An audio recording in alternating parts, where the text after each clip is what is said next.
Pastor Richard Chen shall deliver the message today. 佢題目係美麗新世界。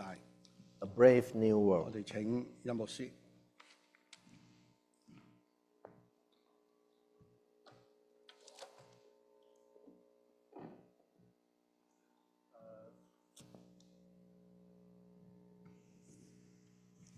呢嘅段時間呢一兩禮拜個心裏面好唔平安。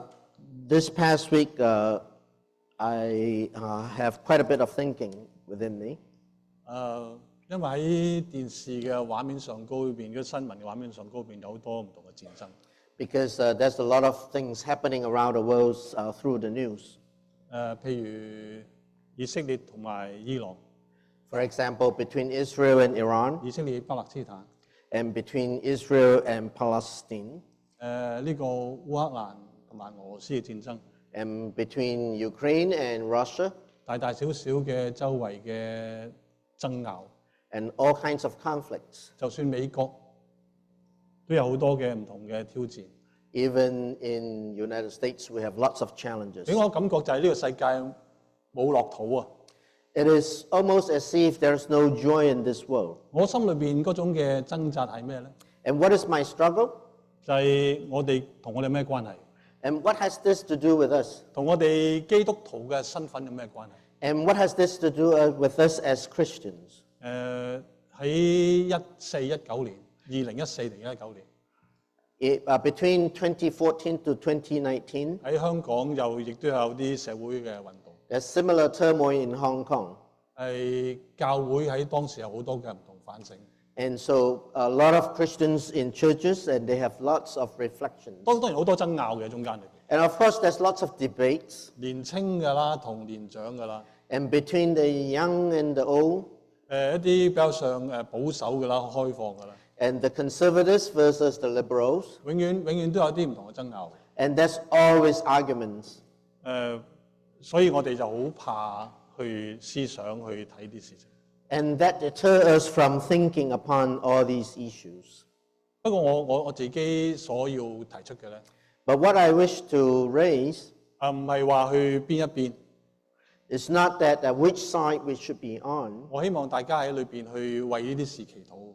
And I hope that we shall all pray for all of these. 我哋唔係喺一個嘅山上高同耶穌一齊生活嘅人， It is not like we live with Jesus up on the mountain somewhere. 我哋係同耶穌喺山下邊一齊去受苦。 We are with Jesus suffering alongside him under the mountain.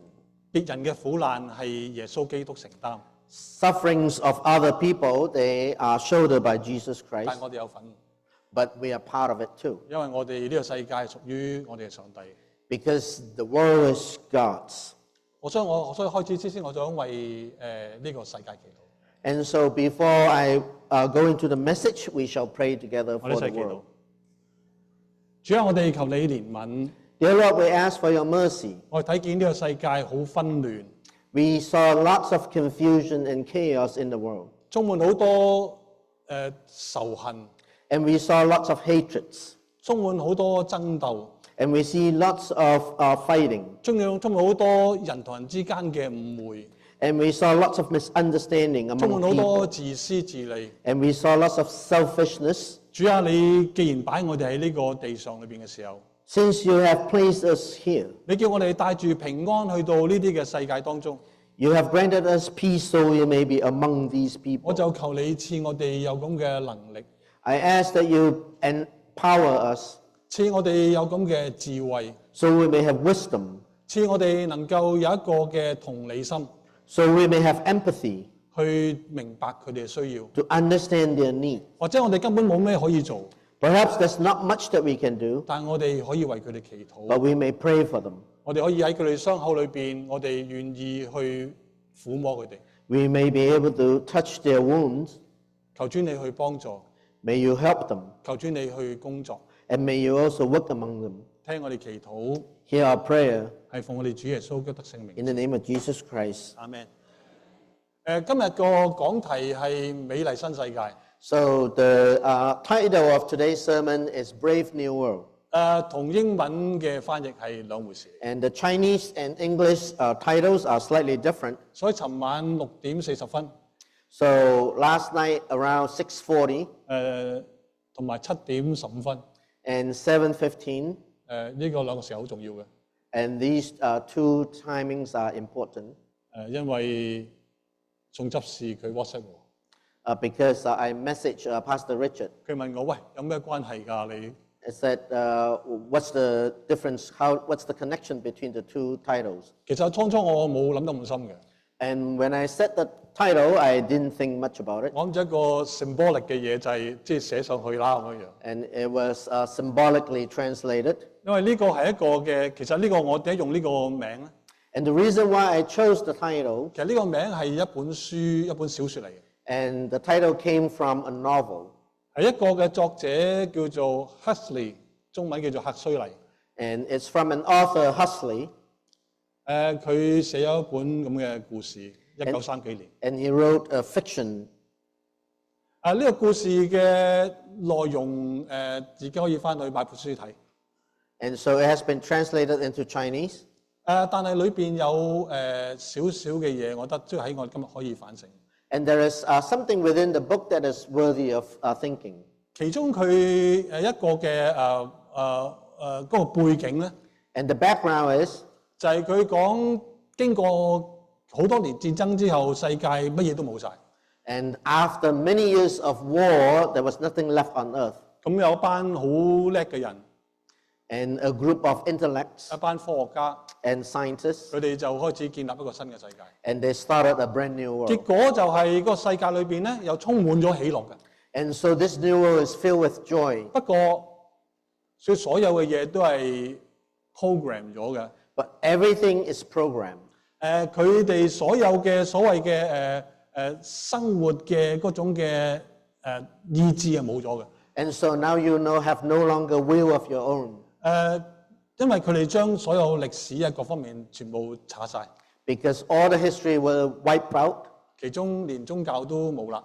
and no more religion. 所有嘢就係按住佢哋嘅即係已經 program 咗嘅生活去生活， And everything operates according to the 所以 program. 佢哋好快樂。 So everyone was happy. 佢快樂就係咁樣嚟啦。 And當- so that's where joy comes along. 當佢哋唔快樂嘅時候咧， And when they're happy, 佢哋會有啲毒藥俾你食嘅。 and when they're not happy, they give them some kind of a 咁我 poison. 食咗啲嘅叫做蘇麻嘅毒藥之後咧， And so after taking the pill, 又開始再開心翻啦。 and they become happy again. 呢個故事裏邊，我諗有兩個地方係好有趣， And there's something that is very interesting 第一 about 個 this 係乜嘢 fiction. 咧？ What is that? 就係咩叫做快樂。 And what is happiness?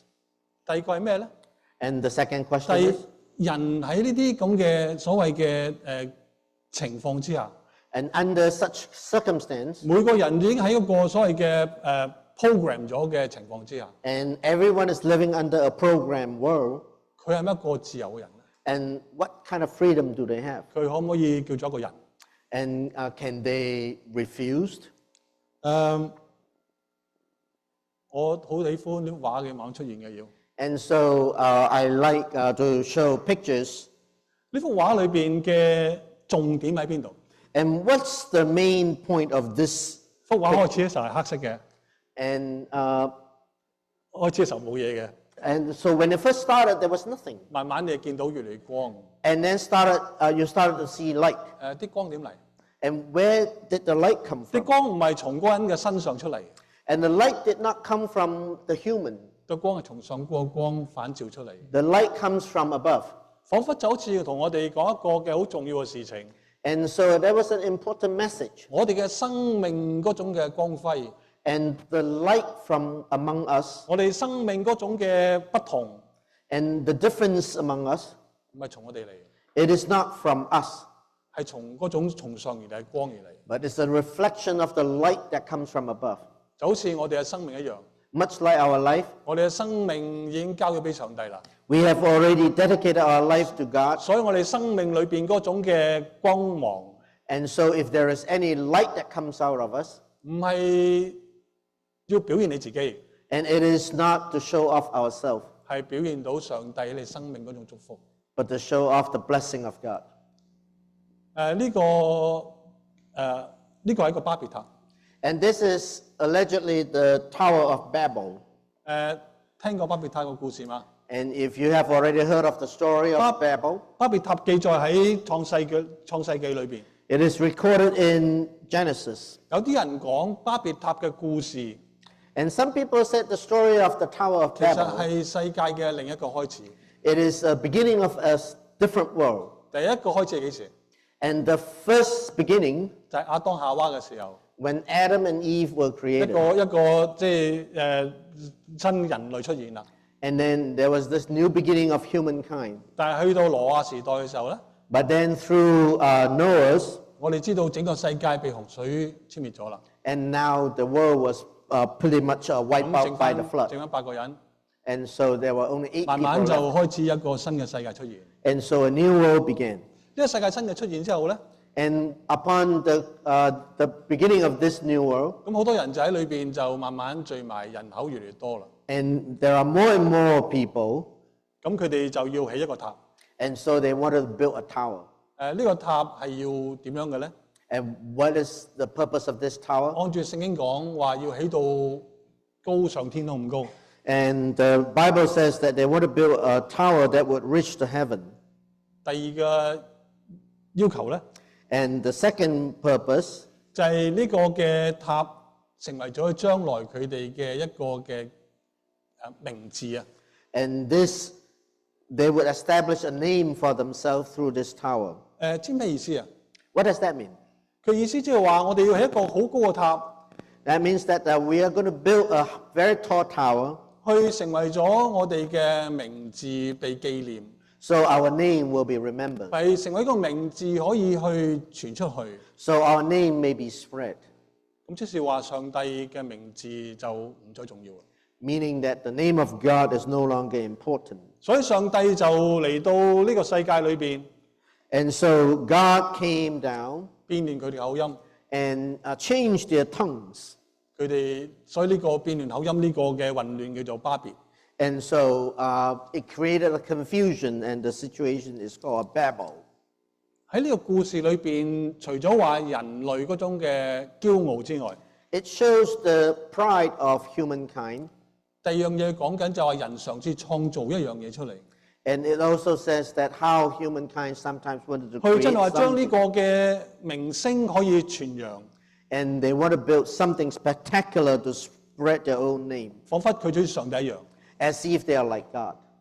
但係上帝唔中意， But this is not what pleases God. 人嘅罪仲喺裏邊， There is sin in people, 所以人就喺裏邊，即係上帝就將佢打散啦，周圍都去啦。 and so God dispersed them, so they are all over the place. 所以從第一次創造去到挪亞巴別塔嘅時候， So from the beginning of creation to Noah to the Tower of Babel, 人不斷去想成為上帝， humankind wanted to be God 因為 himself, 人嘅心裏面嘅驕傲從來都冇改變過。 because there is such conceitedness in human, 呢個就係人嘅罪， and this is sin. 呢個就係我哋今日所要面對嘅一個好重要嘅事情， And this is what we need to repent from, 係需要處理嘅。 and we need to take care of this. 輾轉歷史就過咗好耐啦， And throughout the history, 我哋知道耶穌基督就嚟咗世界啦， and then Jesus came, 跟住耶穌基督上十架，然後復活。 and then Jesus went on to the cross, and then rose again.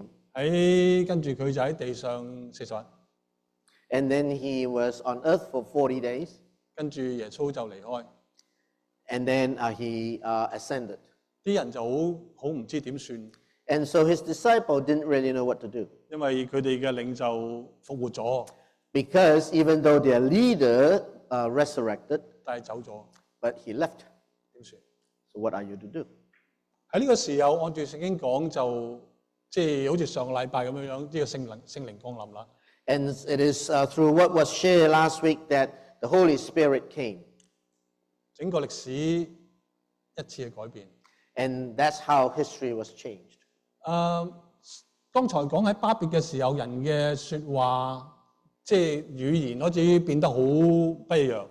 And so earlier, through the Tower of Babel, we know that God has dispersed them because they now speak 好 different 似 languages. 好似人同人之間開始有好多嘅距離。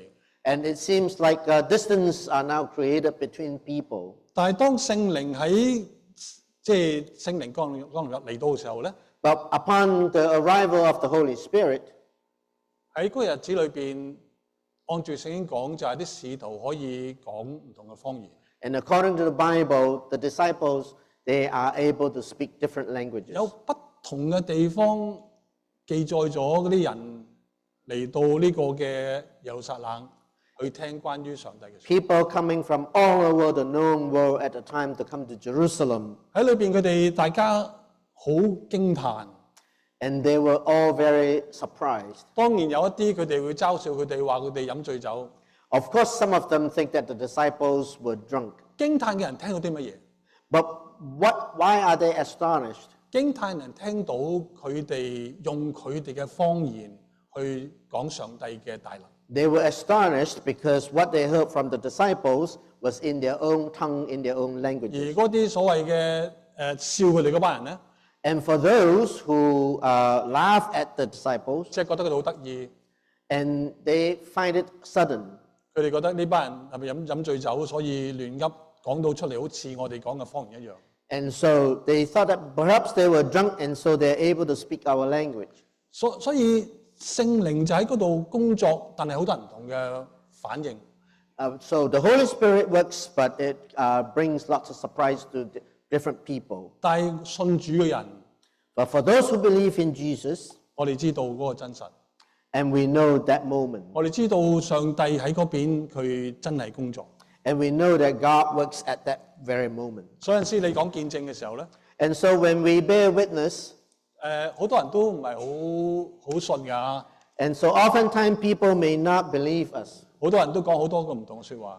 and because different people seems to speak in different tongues. 但係我哋信主嘅人，我哋知道係真實嘅， But for those of us who believe in Jesus, we know that it's the truth. 因為喺嗰一刻上帝就會臨到當中。 Because at that very moment, God has come to them. 按住聖經講，喺嗰一刻裏邊有好幾千人， And according to the Bible, several thousands people 佢哋 gathered at 聽 that 咗 time. 佢哋嘅分享之後， As they hear the message from the disciple, 聽到佢哋講關於耶穌基督嘅復活， especially when they hear about the resurrection of Jesus 佢哋 Christ. 信主， And so many of them believe in 佢哋 Christ. 就受洗， And they were baptized. 佢哋就喺裏邊一齊擘餅， And they gathered to break bread. 佢哋按住聖經講，佢哋彼此交接。 And according to the Bible, they have fellowship with one another. 彼此交接咩意思？ What does it mean by having fellowship 彼此 together? 交接嘅意思就係 fellowship 啦， And so the Chinese translation is to be connected, 即係話佢哋大家有一個嘅關係。 meaning that there is a relationship. 所以呢個係我哋要知道我哋之間嘅關係點嚟。 And that's what we need to know. What is our relationship with one another? 今日我哋有新袍洗禮， And today we have people who are going to be baptized, 我哋感恩。 and we praise God. 但係呢個唔係單單一個洗禮嘅禮儀咁簡單， But it is not just a ritual of immersing someone in 佢 water. 呢一個就係佢哋同我哋之間成為基督嘅身體一部分。 Because it is a moment when they become part of our body. 我哋可以一齊去領聖餐， And we are able to break bread together. 我哋可以一齊去經歷上帝嘅真實。 And we are able to experience the reality of God. 佢再唔係嗰班外邊嘅人， So they are no longer outsiders. 佢再唔係嗰班喺外邊裏邊去笑啊呢班飲醉酒嘅人， They are no longer the people who are outside mocking us. 佢嗰班佢哋聽到佢哋嘅説話嘅人， They are the same as those who have listened to the speeches.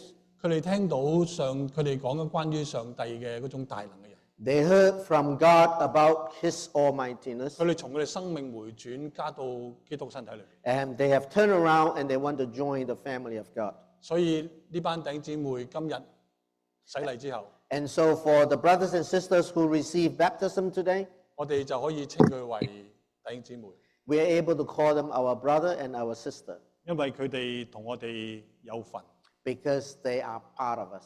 佢哋嘅開心係我哋開心， Their happiness is our happiness. 佢哋嘅苦難係我哋嘅苦難， Their suffering is our suffering. 冇得分開嘅。 And so we are inseparable.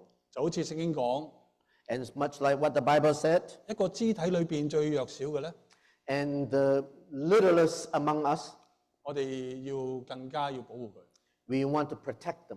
因為一個肢體受苦， Because when a part of us suffer, 所有嘅人都受苦。 all of us suffer. 所以呢個洗禮呢件嘅事情， And therefore, baptism 唔係要滿足你信咗好耐，信咗一段時間啦，你就不如洗啦。 is not just a fulfillment of an obligation. 佢嚟到我哋嘅身體裏邊，成為咗我哋一部分。 They come into our body to become part of us. 我哋對佢嘅生命，我哋有責任。 And for us, we are responsible for their life. 我係咁相信嘅， And this is how I believe. 就係將來你翻到去天家嘅時候， By the time we return home, 耶穌就會問你 Jesus is going to ask us, 某某某弟兄、 and brother so and so, 某某某姊妹， sister so and so, 你有冇當時A 姊妹或者 A 弟兄， when brother A or brother sister B, 佢有時候有問題嘅時候， when they are in need, 你喺邊度？ where are you? 你喺邊度？ Where are you? 所以呢個一個既莊嚴，有一個好重要嘅一個禮儀。 So it is a solemn moment. It is also an important moment. 呢個係第一點想講， So this is the first point. 就係聖靈嚟到當中裏邊， When the Holy Spirit comes upon us, 使到我哋可以成為一體。 we may become one body. 冇咗聖靈嘅話， Without the Holy Spirit, 我哋就不能夠成為一體。 and we cannot become one 既然 body. 成為一體嘅話咧， Since we are now one body, 我哋就要彼此相靠，彼此扶持。 we shall rely upon one another and we shall support one another. 所以呢個嘅聖靈嚟到之後咧， So with the arrival of the Holy Spirit, 我哋就可以有呢個團契。 and now we have fellowship. 跟住我哋睇埋接落經文 And now we are to come to the scripture that we read today. 呢兩個我唔睇啦，我哋簡單啲。跟住我哋睇就係約翰一書第一章嘅第一節。 And in 1 John verse 1, 聖經咁講嘅，論到從起初原有嘅生命之道，就是我們所聽見、所看見、親眼看過、親手摸過的。 that which was from the beginning, which we have heard, which we have seen with our eyes, which we have looked upon, and which our hands have handled of the word of life. 如果我哋就咁讀呢段聖經嘅時候， When we read this verse, 生命之道，你會話係邊個？ and who is the word of life? 你就會話係耶穌基督。 And it's obvious, it's Jesus Christ, 咁呢個係真實嘅。 and this is true. 不過你喺英文都見到㗎，其實你都唔需要抄希臘文。 And so you don't even need to read Greek to be able to understand it just simply from the English translation. 剛才宋執事翻譯裏邊咧， And in the translation earlier, 佢問你 Who is the Word of God？ so the translation that was said was, who is the word of God? 但係呢度用 which 嘅， And this, it says, which. 佢一個嘅唔係一個嘅人物嚟嘅。 It is not a person. 原因係咩咧？ And the reason is, 原因就喺原文裏邊嗰個嘅所謂嗰個嘅 relative pronoun， because it is關係名詞。 the relative pronouns in Greek 就係佢一個嘅中性嘅字嚟。 is a neutral term. 咩叫中性嘅字啊？ What does it mean by a 即係話 neutral? 佢唔係男， It is not a man. 亦都唔係女， It is not a woman. 佢係中性。 It is neutral. 咁佢就好似我哋中文裏邊用個死物他嗰個字。 And we have that in English, he, she, it. 所以個生命之道，如果用嗰個字去睇嘅時候， And so if you look at the word of life and through that lens, 咁呢個嘅生命之道就係一啲嘅事情啦， and so the word of life is something that had happened. 就唔係講個人物啦。 It's not just simply a person. 不過難解嘅地方係乜嘢？ But why is it so difficult to explain? 就係喺呢段聖經裏邊咧， It is in this verse, 佢話嗰樣嘢可以能夠看見嘅， and it can be seen, 可以能夠摸得到嘅， it can be touched, 可以能夠去聽嘅。 and it can be heard. 佢唔係一個死物嚟嘅， So apparently it is not something that is dead. 所以佢係一個嘅，亦都係一個嘅有生命嘅胎。 It is something that is a living. 咁我哋應該點去處理呢個問題？ So how are we going to explain this translation? 喺釋經裏邊有好多嘅唔同嘅睇法嘅， And so there are many interpretations. 所以解經都唔容易啊。 It's not easy to interpret the Bible. 不過我有個睇法， But I have an explanation. 亦都係好多唔同嘅釋經學者佢哋睇法。 And it's also agreed upon by many people who interpret Bible. 佢話呢個起初原有生命之道嗰個生命之道咧， The word of life that was there from the beginning, 佢係講緊耶穌，固然係講耶穌，因為第二節開始你知道講耶穌啦。 in a way, you know that it is about Jesus Christ. 但係佢唔係單單講耶穌嘅教導啊，或者佢嘅人咁簡單。 But it is not just simply about the teaching of Jesus Christ. 佢講係整個耶穌。 It is the wholesome Jesus Christ. 咩叫整個耶穌？ What is the whole Jesus Christ? 就係佢嘅生命嗰種嘅行為， It is the exhibition of his life, 就係佢嘅教導 his teaching, 同埋佢點樣去活出嚟。 and how he lived his life. 所以有隻聖經係咁樣嘅。 And so from the Bible, this is what you can see.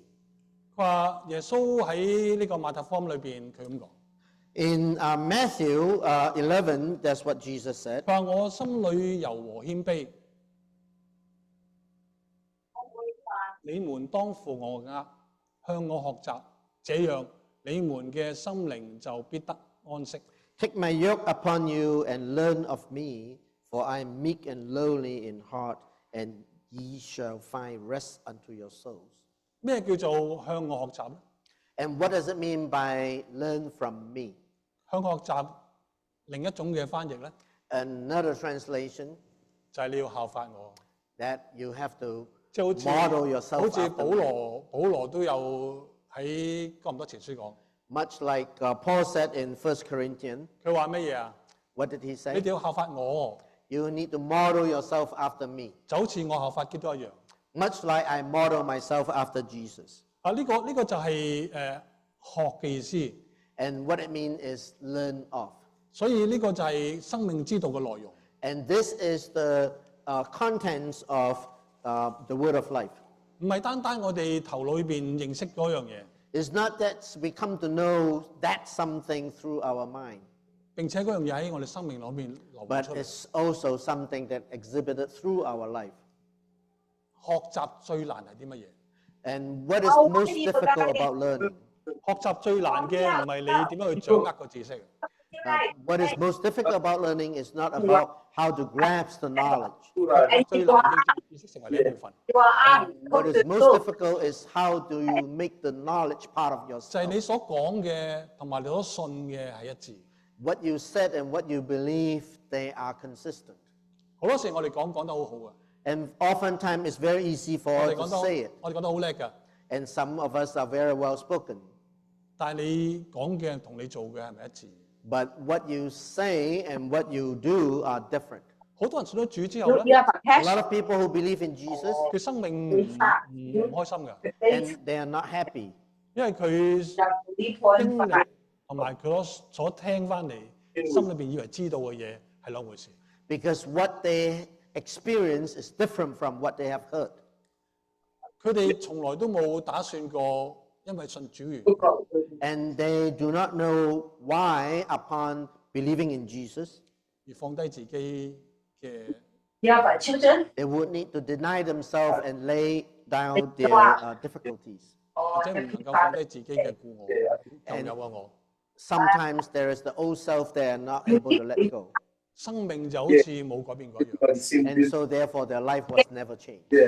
喺彼得嘅書信裏邊， And in the word of Peter, 有一個好有趣嘅例子， and he has given a very interesting example. 個例子係點嘅咧？ And what is that 佢話 example? 咧，佢話啲豬啊， It's very much like pigs. 乾淨咗之後就喺翻個泥度打滾， And you wash them clean and then they will go back to the mud 生命就冇辦法可以更新。 because there's no change in their life. 當我哋話我哋信主，我哋願意去擺上嘅時候， When we believe in Jesus and we commit ourselves, 你有冇嗰種勇氣真係願意跟隨？ do you have the courage to follow him?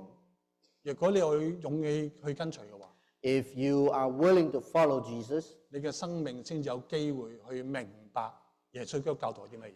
your life will change because you begin to understand what Jesus has taught us. 否則你嘅信仰永遠都停留喺度。 Otherwise, everything you know about Jesus remains in your head.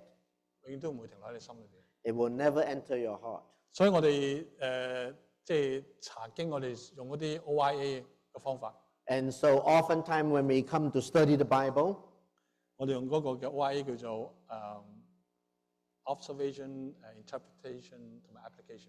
and so through a technique called observation, interpretation, and application. 最難嘅部分咧 And what is the most difficult part? 就係 application， Is application. 因為我哋連 application 都係 interpretation 嚟做。 Because oftentimes it's very hard for us to apply it to our life. application 應該講你有啲咩 testimony 嘅，有啲咩見證。 And so through applications, there should be something that we are able to bear testimony to. 當然我咁講係好難嘅， And it's difficult to explain, 不過我想鼓勵大家， but I want to encourage all of you, 就係當我哋信主嘅話咧， when we come to Jesus, 上帝已經俾咗聖靈俾我哋， God has given us the Holy Spirit. 佢已經俾咗我哋有咁嘅能力。 He has given us the power. 你喺邊度？ And where are you? 如果你話想經歷平安， If you want to experience peace, 我諗大概我哋都要擺上。 and we need to commit ourselves. 第二節我哋唔睇，我哋跳到第三節。 And verse 3, 第三節佢話：我哋把所看見嘅、所聽見嘅傳揚俾你哋，為要使你們也與我們有團契，而我們嘅團契係與父同埋佢嘅兒子耶穌基督所共有。 that which we have seen and heard declare we unto you, that ye also may have fellowship with us, and truly our fellowship with the Father and with his Son Jesus Christ. 正話我哋講係聖靈嚟嘅時候建立一個團契。 And so we have mentioned earlier that upon the arrival of the Holy Spirit, we now have a 團 fellowship. 契嘅內容係啲乜嘢？ And what is the content of fellowship? 按住約翰嘅講法， According to John, 就係佢哋將所看見、所聽見同傳俾你。 is that what they have seen and what they have heard, they declare that to the rest of us. 呢個就係團契或者教會裏邊最重要嘅信息。 And this is the most important message that we have in the church. 好多時，但係好多時我哋會唔係咁樣樣嘅。 But oftentimes we are not like that. 我講過我俾個有趣嘅 PowerPoint。 And I'm going to show you something. 團契係中文係咁寫嘅， And this is what fellowship is written in Chinese. 兩個字，一個叫團，一個叫契。 And so one word is come as a group, and the other one meaning that we have relationship. 團就走埋一齊， And so the first character meaning that we come together. 契嘅就係契合， And the second character meaning that we have relationship with one another. 係啦。不過咧如果我哋睇嘅話咧， But then if we were to take the characters apart, 第一個字團嗰個字咧，其實由兩個字組成嘅。 and we can take the first character apart into two characters, 第一個就係口字， and which is a mouth, 第二個就係個專字。 and the other one meaning specialized. 咁呢個就口專契咯。 And so now it comes from two characters to three characters. 如果你將個口字調一調嘅位置咧， And if you switch the place of the three characters, 叫專口契啦。 and now the Chinese characters, now the relationship changed. 如果我哋將第二、第三字結合埋一齊嘅時候咧， But if you put the second character and the third character together, 就係個吃字啦。and now it become eat. 吃嘢。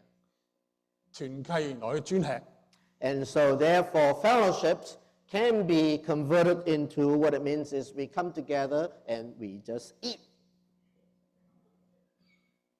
好多團契都咁樣樣嘅。 So many fellowship are like that. 好多團契慢慢就忘記上帝， Oftentimes fellowship, they come together, they forget about 初 God. 初好熟靈嘅， And at the beginning, they were very spiritual. 慢慢就好多生活嘅瑣事， And then over time, it's about daily life. 好多都係唔係淨係，我諗唔係淨係美國、香港都好多。 It's not just here in the US, but also in Hong Kong. 你嘅原本係應該係耶穌基督，係大家共有嘅嘢。 It started out, the only thing that was common was Jesus. 慢慢咧， Over time, 你去邊度旅行啊？ and why do you go to fellowship?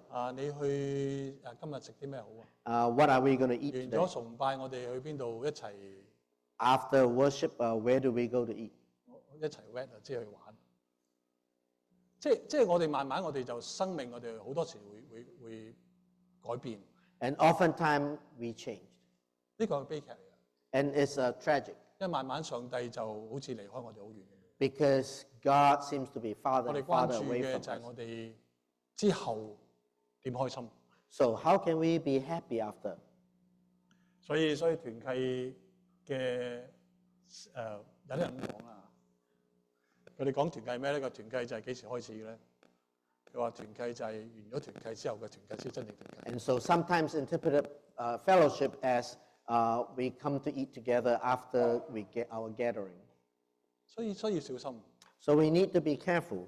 我哋若果我哋冇咗耶穌基督喺中間， When Jesus is no longer among us, 我哋團契再唔係真實嘅團契。 our fellowship no longer is a real one. 要留心我哋嘅言語， And we need to be cautious about 要 our 留心 words 我哋之間對話嘅內容， and how the content of what we talk about. 要留心我哋生活裏邊嗰種嘅成長同上帝嘅關係。 And we have to watch our growth together. 我聽過咁嘅見證， I have heard of a testimony. 呢個見證都你自己去評下點樣樣。 And so you may be your judge yourself. 就係咁樣樣嘅見證，就係講一個嘅導師見到佢嗰個嘅團友， And so a pastor met some of the fellowship members of his church. 咁佢就關心佢， And so he wanted to show his concern. 咁關心佢，佢就講啦： And so he said, 你靈修生活點啊？ do you study Bible? 咁嗰個團友就同佢講： And the member said, 佢話你點解問我？ why do you ask me? 私隱嚟嘅喎， And this is privacy. 我唔需要同你講。 I don't have to tell you. 或者會係嘅， Perhaps it is, 因為每樣嘢都係私隱嚟嘅嘛。 because a lot of things are 關於你嘅 private. 嘢一定係私隱啦。 And whether you read Bible or not, in some way is private. 但係最重要嘅就係佢忽略咗一個好重要嘅地方， But what was forgotten was 就係嗰個團長關心嘅就係佢生命點樣樣。 And so for the fellowship leader, he was concerned about the spiritual life of that member. 所以我諗我哋要開始，我哋要知道點樣去彼此交通， So we need to learn how to have fellowship with one another. 唔係單單係即係食乜嘢、住邊度、玩乜嘢、做乜嘢。 It is not just about where we live, what we play, and where we are heading to. 嗰啲當然要講， And of course, those are part of our 我唔 conversation. 係反對， It's not that we object to that, 大家重要係乜嘢？ but what is most important 上帝點樣去帶領你？ is how God leads you 上帝點樣喺你生命裏邊同你一齊經過？ and how God's experienced life 上帝 alongside 點樣喺你嘅生命當中裏邊去俾你見到佢？ and how you are able to experience God in your daily life. 如果我哋冇咗個根基礎嘅話， If we do not have such fundamentals, 我哋嘅溝通，我哋嘅團契再唔係團契。 our fellowship is just simply a waste of time. 所以我哋要好好地去學習點樣喺我哋生命裏邊去跟隨上帝， And so we need to learn how we may follow God 使我哋嘅生命變得豐富， so we may have life lived in abundance, 我哋可以有一個真實嘅團契。 and we may have true fellowship with one another. 上帝俾好多祝福俾即係我哋教會， God has given us lots of blessings to our 俾咗我 church, 哋一個好大嘅地方， and we have a big place, 俾咗我哋有好嘅飯堂， and we have a huge fellowship hall, 俾咗我哋有好多好好嘅弟兄姊妹。 and we have many precious brothers and sisters. 我哋要學嘅係乜嘢咧？ So what we need to learn 我點樣將上帝帶到我哋呢個嘅環境裏邊， is that how do we bring God to where we are, 然後將上帝嘅名高舉。 and so we may lift up His name. 跟住我哋睇埋第2節， And now we are going to look at the next verse. 第2節係一個插句嚟嘅。 And this is a verse that is inserted. 插句嘅意思係佢唔存在，係都通嘅。 And what does it mean by inserted? Meaning that it is okay for the letter not to have this verse. 即係第1節同第3節唔需要第2節都可以成一句嘅。 So this is verse 2. It is okay for verse 1 and 3 to be connected without this verse. 我哋要問點解約翰要加個插句來， So we can ask, why did John inserted this verse? 或者我哋讀一讀啊。 And so we can read it together. 這生命已經顯現出來，我們看見了，現在又作見證，把原與父同在，並且向我們顯現過的那永遠的生命傳揚給你們。 For the life was manifested, and we have seen it and bear witness, and so unto you that eternal life, which was with the Father and was manifested unto us. 你要知道約翰一書嘅作者係邊個？ You need to know who wrote 1 John. 約翰一書嘅作者係約翰， The author of 1 John is John the disciple 係使徒約翰。 and Apostle John. 使徒約翰係咁多個使徒裏邊最長命嘅一個。 And Apostle John lived the longest among all disciples.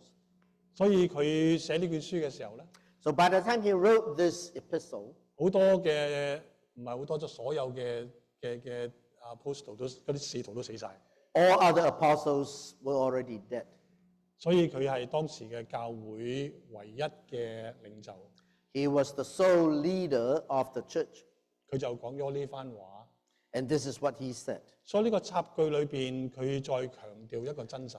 And so here he emphasized something that is 佢 true. 話我哋所傳俾你嘅 What we have declared to you 係我哋親眼見過嘅， is something that we have seen with our own 我 eyes. 哋亦都裏邊同佢一齊有關係嘅。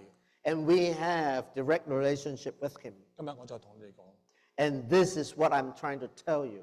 咁大概呢個就係佢插句嘅意思， And this is what this means. 就係話俾你聽係真實嘅， It is true. 所以增加佢哋信心。 And so the believers their faith may be strengthened. 你知道當時嘅做門徒冇我哋咁好嘅， You have to realize that it's not easy being disciples of Jesus 因為 at that time. 因為基督教喺猶太教嘅背景裏邊咧， Because in the background of the Jewish tradition, 基督教係異端嚟嘅， and Christianity is a cult. 佢哋係擺埋一邊。 And so they are put aside. 喺羅馬世界裏邊咧， And in the world of Romans, 基督教係又係異端嚟嘅， and Christianity is 因 also 為 a 佢哋有 cult. 佢哋宙斯嘅。 And because they are not the same as the 所以當 Romans. 時嘅洗禮係幾時洗㗎？ And so baptism at the time 係夜晚洗㗎， is often conducted at 因為 night, 唔好俾人知嘅， so nobody can see 好危險㗎。 because it's dangerous. 所以呢個大概就係個背景，點解約翰再講？ And this is the context why John said that.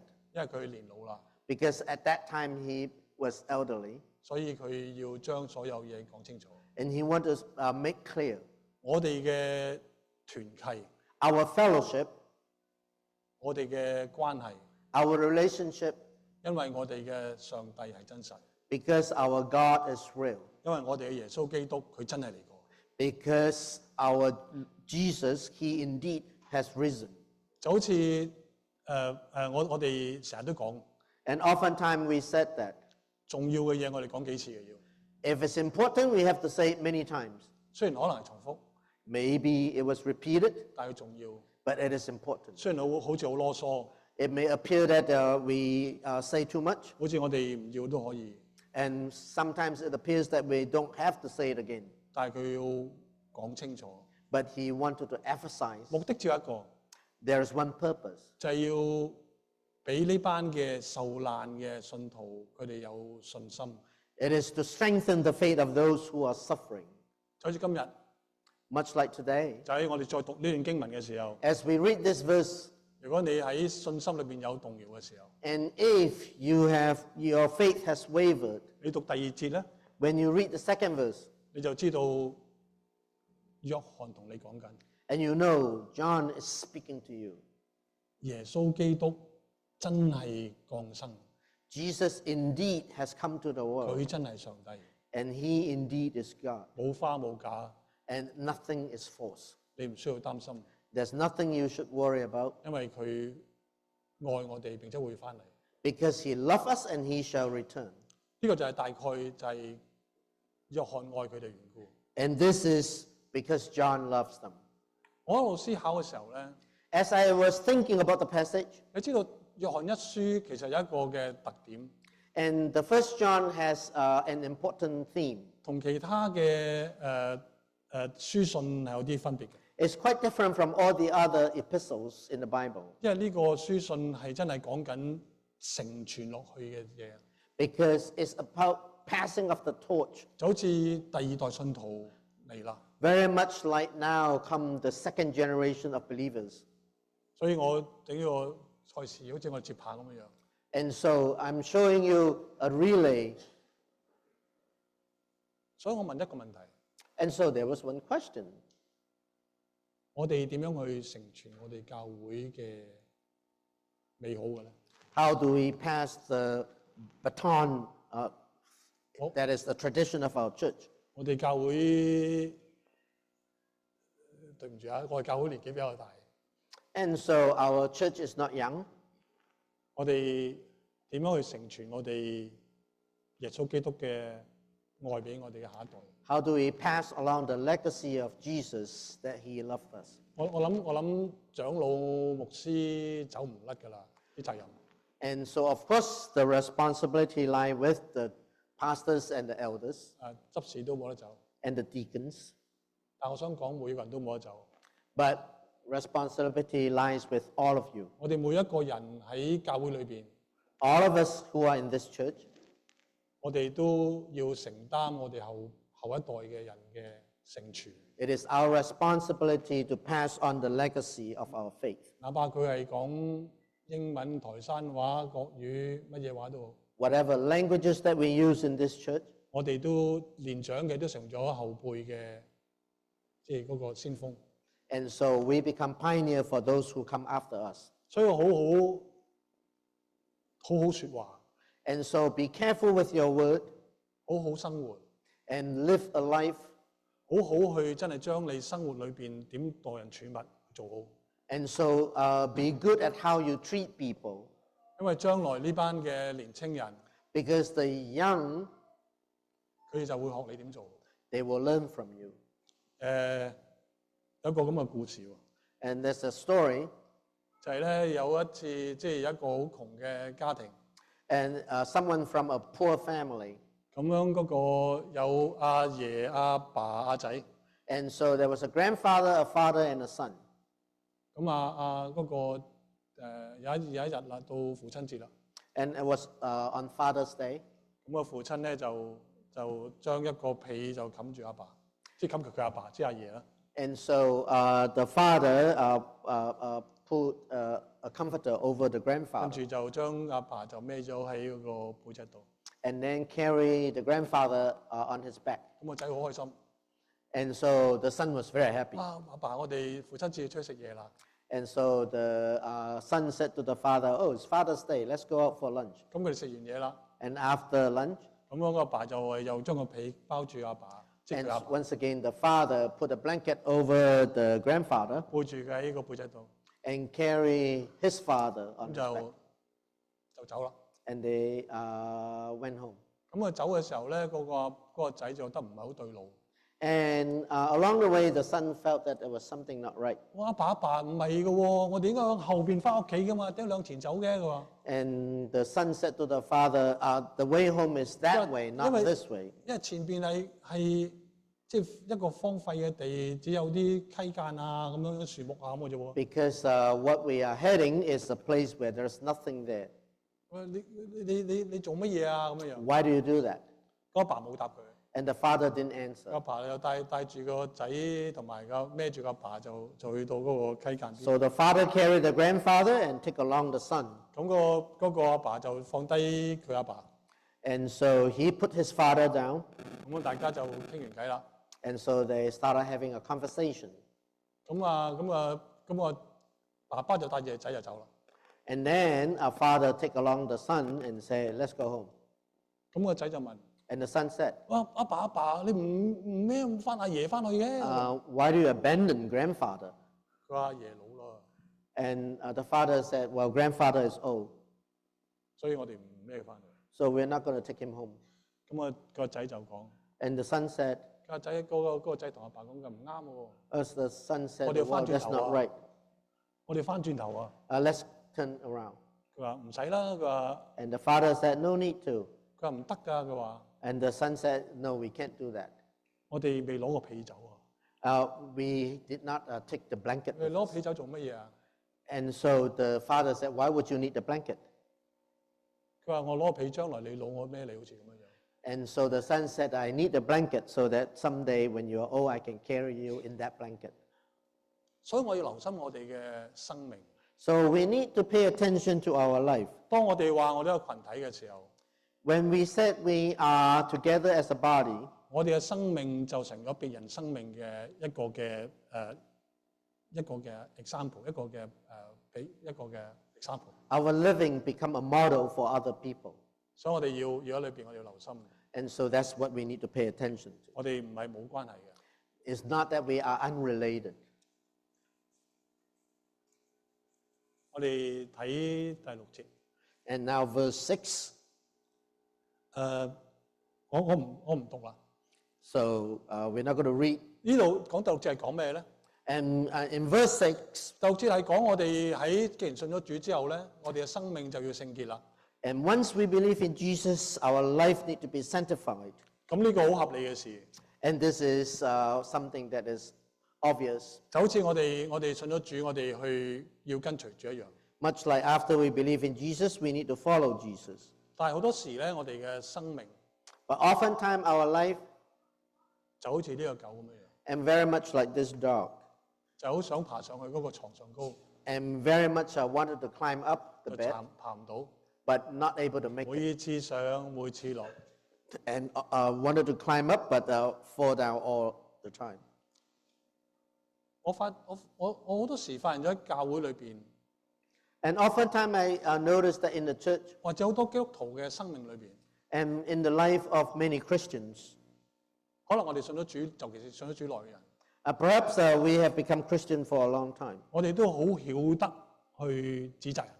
And we know how to point out something's wrong 我 with 哋 somebody 忘記 else. 咗我哋從前都係咁樣樣， I was like that before. 我哋從前都係成日犯錯。 And we are wrong frequent.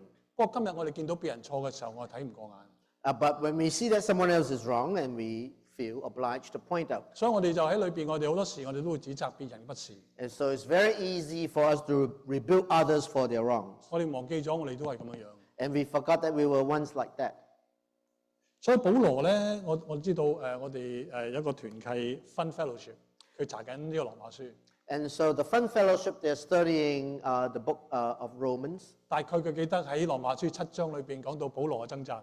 But in Romans 7, it describes a kind of struggle. 佢講咩咧？佢話我所願意嘅我做唔到， And what was the struggle is that what I wanted to do, I was not able to.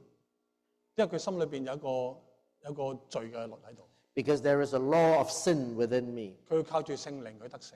So I can only overcome through the Holy 我 Spirit. 想講，連保羅佢自己都喺掙扎裏邊。 And even Paul himself, he has struggled. 難道我哋唔會有呢種掙扎嘛？ And of course, we are going to struggle. 難道我哋唔會喺掙扎裏邊好似呢條狗咁樣就係爬上去嗎？ And of course, our struggle is very much like this little doggy. 點解我哋咁容易去指責別人？ Why is it that it's so easy for us to rebuke others? 所以我哋要明白一件事， So we need to learn one thing. 我哋其實整個嘅教會裏邊嘅每一個人， And everyone in the church, 我哋只不過一個喺上帝眼裏邊一個幸運嘅人。 and we are someone who is blessed. 上帝佢願意去赦免我哋罪。 It is God, He who are willing to forgive us. 為什麼我哋唔能夠去原諒別人呢？ Why can't we forgive others? 我曾經喺早一兩堂度講過， And a few weeks ago, I've shared this message. 當我哋唔能夠去原諒別人就好似我哋嘅敵人一樣， When we cannot forgive others, then they are like our enemies. 我哋好難去原諒我敵人㗎。 It's very difficult for us to forgive 但係 our 聖經就叫我哋 enemies. 原諒敵人。 But that's not what the Bible says. 但係聖經裏邊喺申命記裏邊嘅教導係咁樣樣。 And the New Testament teaches us 佢講乜嘢咧？佢話我哋只要見到佢隻牛行錯路，攞翻去俾佢就可以啦。 So in the Old Testament, it says that if we see a wandering cow, we need to bring that cow back.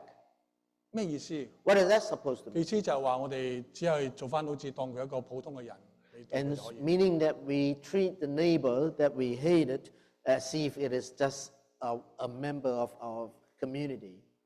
我哋永遠記住一件事， So we always have to remember 我哋每個人都係有罪嘅， we are all sinners. 成日喺罪裏邊打滾， And we are sinners and we sin all the time. 我哋喺裏邊掙扎嘅。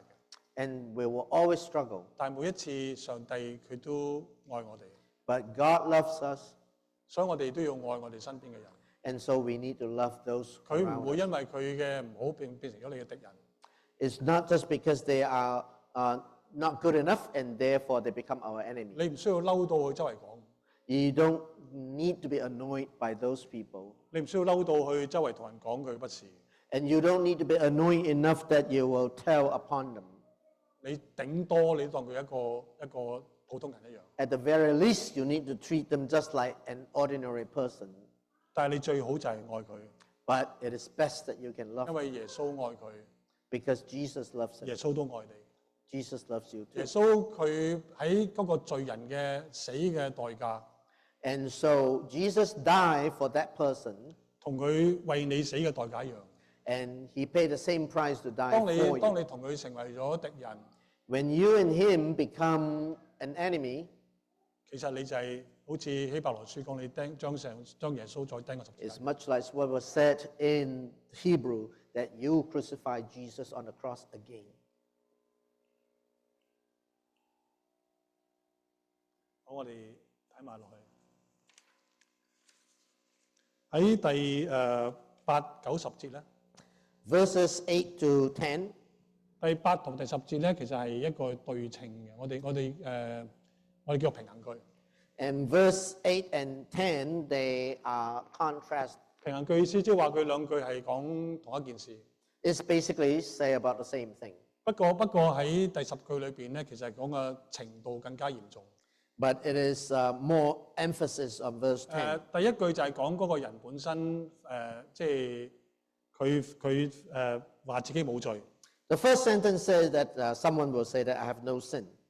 佢係一個自欺嘅人。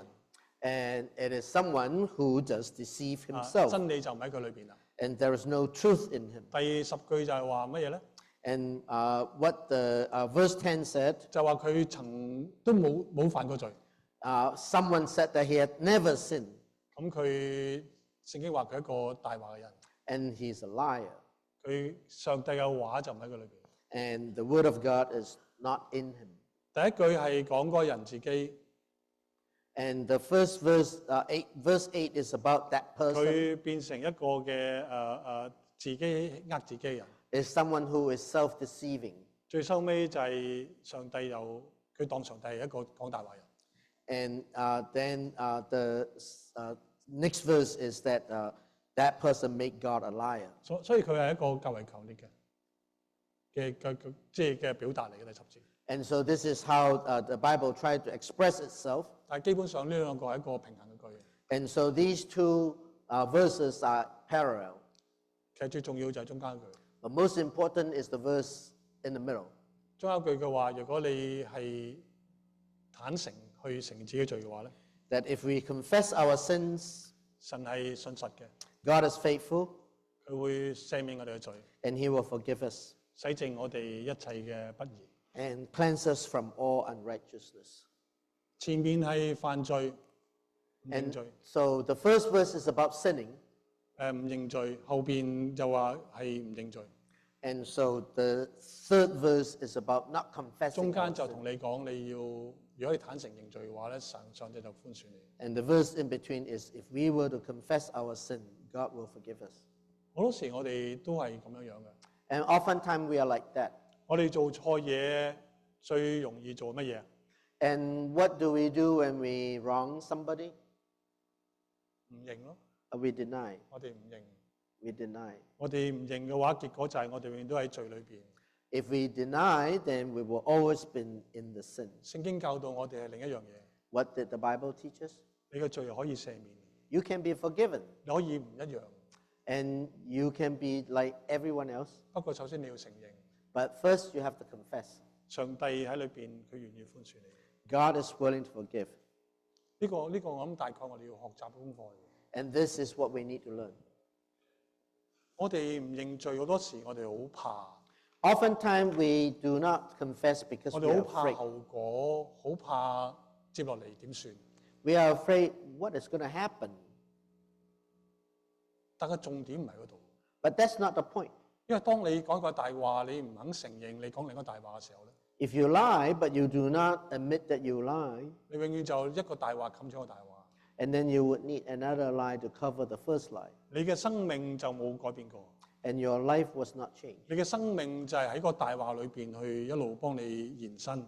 And you will live within the lies. 既然我哋需要更新生命， And now we need to renew our life, 我哋就需要去認罪。 and we need to confess our sin. 認罪呢個字咧，唔係你洗禮一刻裏邊認罪咁簡單。 And confessing our sins is not just when we are baptized. 認罪呢件事就喺我哋生命裏邊去不斷去檢視自己。 Confessing our sins is something we have to do throughout our life. 教會好忙， And the church is very busy, 教會好忙，加上你工作都好忙， and your life is also very busy. 所以好多時我哋好少去靜落嚟。 And so it's very difficult for us to come 我 down. 鼓勵大家每日用15分鐘嘅時間， And perhaps in 15 minutes every day, 就係你臨瞓前嗰15分鐘。 and the moment before you fall asleep, 你想翻你過往日，即係嗰一天裏邊一整天裏邊嘅生活， you look back at your day. 有邊啲嘢令到你心裏邊好扎心嘅咧？ What is it that make you uncomfortable? 有啲咩嘢令到你好開心嘅咧？ What is it that make you happy? 如果你覺得唔開心嘅話，你就問上帝點解你會唔開心？ What is it that you are not happy with? 你有啲咩你可以你做得啱或做得錯？ And what is it that you do right? What is it that you do wrong? 如果係錯嘅，咪求上帝寬恕，求上帝賜能力。 What you have done wrong, you ask for forgiveness from God. 如果你扎身原因係因為別人嘅傷害你， If you are not happy because someone else hurt you, 你就求上帝喺夾喺當中裏邊， and you ask for God to come between 你 you. 就唔需要周圍同人去講對人哋點得罪你，嗰個又唔好嗰個。 So you don't have to go around and tell other people. 如果你好開心嘅咧， If you are very happy, 好感恩嘅事，譬 there are things to give thanks 如 for. 譬如你喺生活裏邊去幫咗一個人， Much like you have helped someone, 你就感謝上帝俾你嗰種嘅恩典， and you praise God for the grace, 叫你能夠喺裏邊去幫助別人。 so you're able to help someone. 所以我鼓勵大家真係每日揾15分鐘， So I encourage you every day spend 15 minutes. 好好地坐低去思考你今日嘅生活， Sit down and think about what you have done and said 去 today. 感覺一下你嘅感受係點樣樣， And so you can feel, 然後將呢啲嘢同上帝講。 and then you can talk to God. 如果我哋話我哋生命需要改變嘅話， And if we said that our life need to change, 唔係從外邊去改變我哋， it is not changed from the outside. 係從你心裏面改出。 It's changed from within us. 我哋從外邊嘅就好似我哋着件衫化妝咁樣。And the clothing or what we put on our face, 但係耶穌基督計我哋生命裏邊從裏邊改變出嚟， but Jesus changed us from within, 就好似葡萄樹枝子一樣。 much like the vine of the grape. 我哋嘅生命嘅改變係因為上帝喺我哋心裏邊嗰種嘅動力， We change because God is within us, 叫我哋生命裏邊改變。 so we may change. 最後兩節經文， The last two verses, 呢個經文有幾個重點嘅。 there are a few important points. 第一個係佢話叫我哋唔好再犯罪。 And it's asks us not to sin. 前邊我哋講我哋嘅生命成日都喺罪裏邊打滾， And it's very easy for us to sin, 耶穌基督嘅寶血亦都救贖我哋。 but the blood of Jesus Christ has cleansed us. 但係嚟到呢度嘅時候咧， But by the time we come to this verse, 約翰再一次肯定呢個事實。 and once again, John affirmed that. 不過重點係叫你哋唔好犯罪， The main point is that we do no longer 即 sin. 係唔好覺得啊，既然犯罪又冇事嘅。 And don't feel like it's okay to sin. 我哋今日做錯嘢，聽日耶穌打救我咯。 And so I sin today, but Jesus forgives me 後日 tomorrow. 再犯罪，佢又再嚟救我。 And I sin again, and Jesus forgives Right. me again. 聖經講唔係咁樣樣。 And this is not what the Bible says. 約翰話你哋唔好再犯罪， John said, do not sin again. 只不過因為你哋每個人都喺嗰種嘅困苦裏邊， Otherwise, you are going to be bound within that pain. 耶穌基督永遠都同我哋一齊， Jesus is always with us. 喺我哋嘅不足嘅地方去保護我哋。 In our adequacy, He protects us. 佢係一個嘅好完美嘅上帝， He is a perfect God. 喺我哋艱難當中佢解救我哋， In our difficulties, He delivered us. 並唔係我哋自己去創造一啲好多唔同嘅罪，然後解救， And He can deliver us from our sin. 我哋嘅生命就可以改變。 Then our life will change.